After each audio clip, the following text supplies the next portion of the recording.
AP cabinet సమావేశం ముగిసింది. 24 agenda అంశాలకు మంత్రివర్గంలో చర్చించి ఆమోదం తెలిపింది. నీటిపారుదల శాఖలోని 7189 నిర్వహణ పనులకు పరిపాలన ఆమోదం తెలిపింది. భూముల బదిలీకి సంబంధించి చట్ట సవరణ ముసాయిదా బిల్లుకు పచ్చజెండా ఊపింది. గాజువాకలో 1000 చదరపు గజాల వరకు క్రమబద్దీకరణ గడువును 6 నెలలు పొడిగిస్తూ అనుమతిచ్చింది. ప్రభుత్వ భూముల్లోని ఇళ్ల క్రమబద్దీకరణ గడువును జూన్ వరకు పెంచేందుకు ఆమోదం తెలిపింది. గన్నవరంలో కస్టమ్స్ శాఖ భూమిపై గతంలో ఇచ్చిన జీవోలో మార్పు చేస్తూ నిర్ణయం తీసుకుంది. ఏలూరు జిల్లా ఆగిరిపల్లిలో 45.6 ఎకరాలు బయోగ్యాస్ ప్లాంట్కు ఇచ్చేందుకు గ్రీన్ సిగ్నల్ ఇచ్చింది. నంద్యాల జిల్లా సంజామలలో సౌర విద్యుత్ ప్రాజెక్టుకు 1500 ఎకరాలు ఇచ్చేందుకు ఆమోదం తెలిపింది. విశాఖ జిల్లా ఆనందపురంలో 18.57 ఎకరాలు కేటాయింపు ప్రతిపాదనకు ఓకే చెప్పింది. ఏపీఏఐ లివింగ్ ల్యాబ్స్ ప్రారంభానికి కేబినెట్ ఆమోదం తెలిపింది. తిరుపతిలో డిజాస్టర్ రికవరీ సెంటర్ ఏర్పాటు, రామాయపట్నం పోర్ట్ అభివృద్ధికి కంఫర్ట్ లెటర్ జారీ అంశాలకు మంత్రి మండలి గ్రీన్ సిగ్నల్ ఇచ్చింది. అలాగే ఓటర్ల జాబితా ప్రచురణకు ఏటా 4 అర్హత తేదీలు కల్పించే సవరణ బిల్లుకు ఆమోదం తెలిపింది కేబినెట్.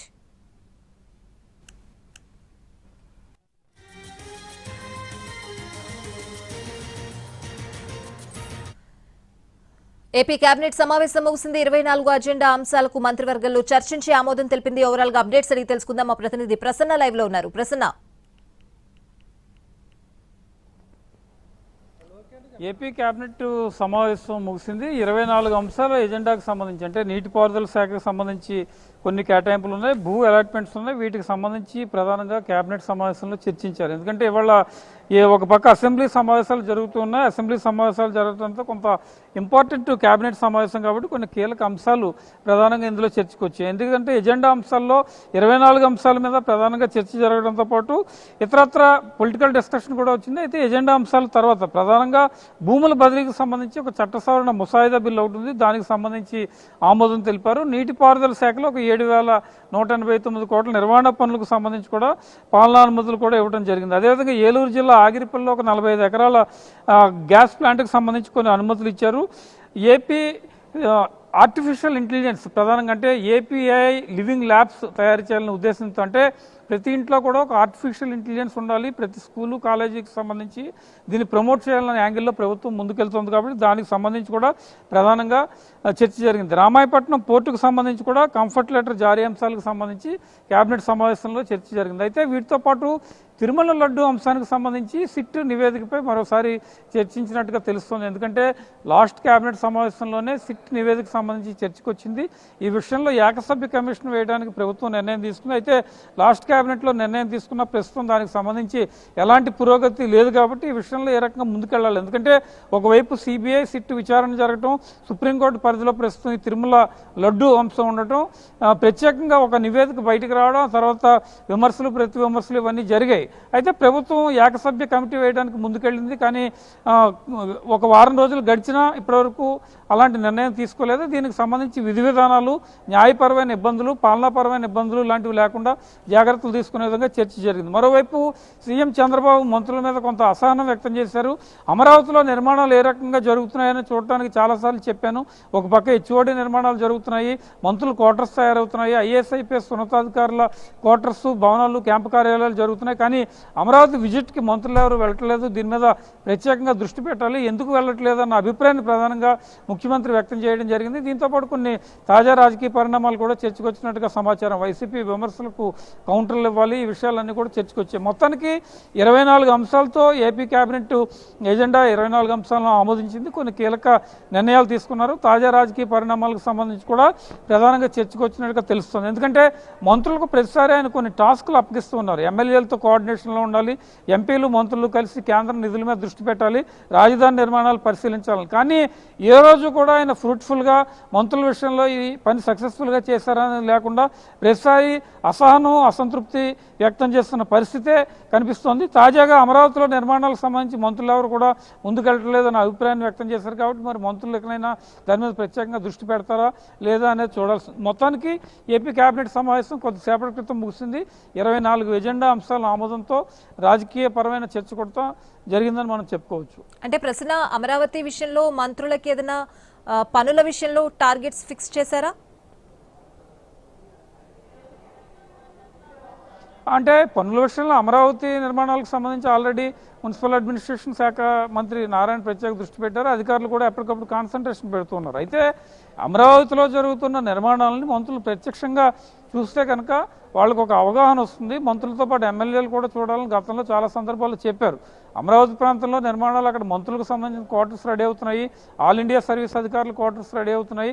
వాళ్ళు అవన్నీ చూస్తే కనుక జనంలో ఒక తప్పుడు సంకేతాలు, అంటే అమరావతి ఎప్పుడు ఇలా పెండింగ్ ప్రాజెక్ట్గానే ఉండిపోతుందా, ఎన్నేళ్ళు అమరావతి నిర్మాణం జరుగుతుందని గ్రౌండ్ లెవెల్ ఎదురయ్యే ప్రశ్నలకు మంత్రులు ప్రత్యక్షంగా చూస్తే వాళ్ళు కొంతవరకు అవి ఫ్రూట్ఫుల్గా సమాధానాలు చెప్పే అవకాశం ఉంటుంది.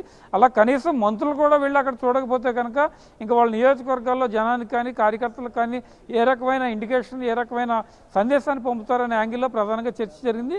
అందులో భాగంగానే 2-3 సందర్భాల్లో చెప్పారు. ఒక్కొక్కసారి ఫీల్డ్ విజిట్స్ కూడా ఏర్పాటు చేశారు. అయినప్పటికీ చాలామంది మంత్రులు వాడికి దూరంగానే ఉన్నారు. ఏదో ఒకళ్ళిద్దరు మంత్రులు అప్పుడప్పుడు వెళ్ళి చూడటం తప్ప. మరి బహుశా ఇప్పుడు అసెంబ్లీ సమావేశాలు జరుగుతూ ఉన్నాయి కాబట్టి మంత్రులంతా కూడా ఇక్కడే ఉంటారు దాదాపు 20 రోజులు. వాళ్ళు ఇప్పుడైనా అమరావతి విజిట్ ముఖ్యమంత్రి సూచనల మేరకు చూస్తారేమో మనం చూడాల్సి ఉంది.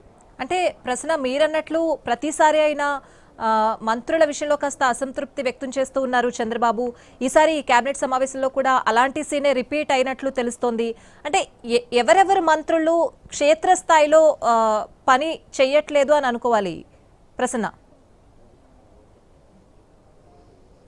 అంటే ప్రధానంగా ఏపీ క్యాబినెట్లో కొంతమంది మంత్రుల పనితీరుకు సంబంధించి, కొంతమంది మంత్రుల పెర్ఫార్మెన్స్కి సంబంధించి, శాఖాపరంగా సమీక్షలు చేయడానికి సంబంధించి చాలా సందర్భాల్లో స్వయంగా ముఖ్యమంత్రి అసంతృప్తి వ్యక్తం చేశారు. ఎవరో బయట వాళ్ళు లేకపోతే వేరే పార్టీ నుంచో వచ్చి చేసిన విమర్శలు కావు. స్వయంగా ముఖ్యమంత్రి చంద్రబాబు నాయుడే చాలా సందర్భాల్లో మంత్రుల మీద అసంతృప్తి వ్యక్తం చేస్తున్న పరిస్థితి.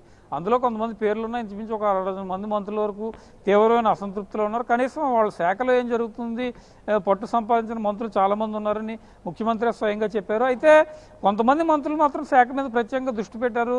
చాలా టైం, రోజులో 6-7 గంటలు రివ్యూస్ లేకపోతే ఇతరత్ర దృష్టి పెట్టడం మీద కొంతమంది మంత్రులు బాగానే యాక్టివ్గా ఉన్నారు. కొంతమంది మంత్రులు శాఖాపరంగా దృష్టి పెట్టడంలో వెనకబడుతూ ఉన్నారు. కనీసం కొంతమంది అసలు ఇప్పటివరకు ప్రెస్ మీట్ పెట్టిన సందర్భాలు కూడా చాలా తక్కువగా ఉన్నాయి. వీటన్నిటిని దృష్టిలో పెట్టుకుని ఎప్పటికప్పుడు ఇంటెలిజెన్స్ నివేదికలు, శాఖాపరంగా వచ్చే నివేదికలు ఇప్పటి వరకు ముఖ్యమంత్రి దగ్గర ఉన్నాయి. అయితే అటు పార్టీకి సంబంధించి కార్యక్రమాలు జరిగి ఎమ్మెల్యేలు మంత్రులకు చెప్పడం, లేకపోతే ఇలాంటి కేబినెట్ సమావేశాల్లో ప్రత్యేకంగా ఇందాక మీరు అడిగినట్టు 2-3 సందర్భాల్లో అసంతృప్తి వ్యక్తం చేసుకుంటూ వస్తున్న పరిస్థితే ప్రధానంగా కనిపిస్తుంది. ఇవాళ జరిగిన కేబినెట్ సమావేశంలో అమరావతి బిల్డింగ్స్ ఎందుకు చూడట్లేదు అని ఒక యాంగిల్, మొన్న జరిగిన సమావేశంలో మంత్రులు కేంద్ర నిధుల మీద దృష్టి పెట్టట్లేదు, మంత్రులు ఎంపీలకి ఒక సమన్వయ కమిటీ ఏర్పాటు చేశారు. ఎందుకంటే మార్చి 31 లోపు ఆర్థిక సంవత్సరం ముగుస్తుంది, రేపు మార్చి 31 లోపు. ఈ లోపు రావాల్సిన నిధులు చాలా వరకు పెండింగ్లో ఉన్నాయి. ఢిల్లీలో నుంచి తెచ్చుకునే పరిస్థితుల్లో కూడా చాలామంది మంత్రులు పెద్దగా దృష్టి పెట్టలేదు. ఆయా శాఖలో అక్కడ నిధులు మురిగిపోతుంటాయి. వాటి మీద ప్రత్యేకంగా దృష్టి పెట్టి ఏమేం కావాలో వెంటనే తెచ్చుకోండి అని చెప్పారు. దాని మీద కొంత అసంతృప్తి, శాఖాపరంగా సమీక్షల మీద కొంత అసంతృప్తి, ఎమ్మెల్యేలను కోఆర్డినేట్ చేసుకోవడంలో మరికొంతమంది అసంతృప్తి, సచివాలయంలో సరిగా ఉండట్లేదు, విజిటర్స్ కానీ ఇతరత్ర అందుబాటులో, ఇలా రకరకాల కారణాలు ఆయనకు వచ్చిన నివేదికల ప్రకారం ఉన్నాయి. ఒక్కొక్క మంత్రివర్గ సమావేశంలో ఒక అంశాన్ని సాధారణంగా ముఖ్యమంత్రి ప్రస్తావిస్తూ ఉంటారు. కాబట్టి ఇప్పుడు అమరావతిలో నిర్మాణాల పరిశీలనకు సంబంధించి వచ్చింది. అంటే ఒక ఎజెండా ప్రకారం ఒక 5-6 పాయింట్లు ఉంటాయి. ఆ 5-6 పాయింట్లని మంత్రులు ఫుల్ఫిల్ చేసుకుంటూ వెళ్తే ఎలాంటి ఇబ్బంది ఉండదు. కానీ కనీసం వాటి మీద కూడా కాన్సన్ట్రేషన్ పెట్టని పరిస్థితుల్లో కొంతమంది మంత్రులు ఉన్నారు. కాబట్టి మంత్రుల మీద అసంతృప్తి వ్యక్తం చేయడం జరిగింది. మరి ఇది ఎంతవరకు సజావుగా సక్సెస్ఫుల్గా నడుస్తుంది, మిగిలిన మంత్రులకి ఏమైనా చెప్పే అవకాశం ఉంటుందా ఏంటి అనేది చూడాలి. కానీ వరుసగా 1 by 1 ఎమ్మెల్యేలను వాళ్ళని పిలిచి మాట్లాడుతున్నారు. మంత్రుల మీద కూడా ప్రత్యేకంగా కాన్సన్ట్రేట్ చేసే పరిస్థితి అయితే మనకు కనిపిస్తూ ఉందని చెప్పుకోవచ్చు. Right Prasanna, thanks for the updates.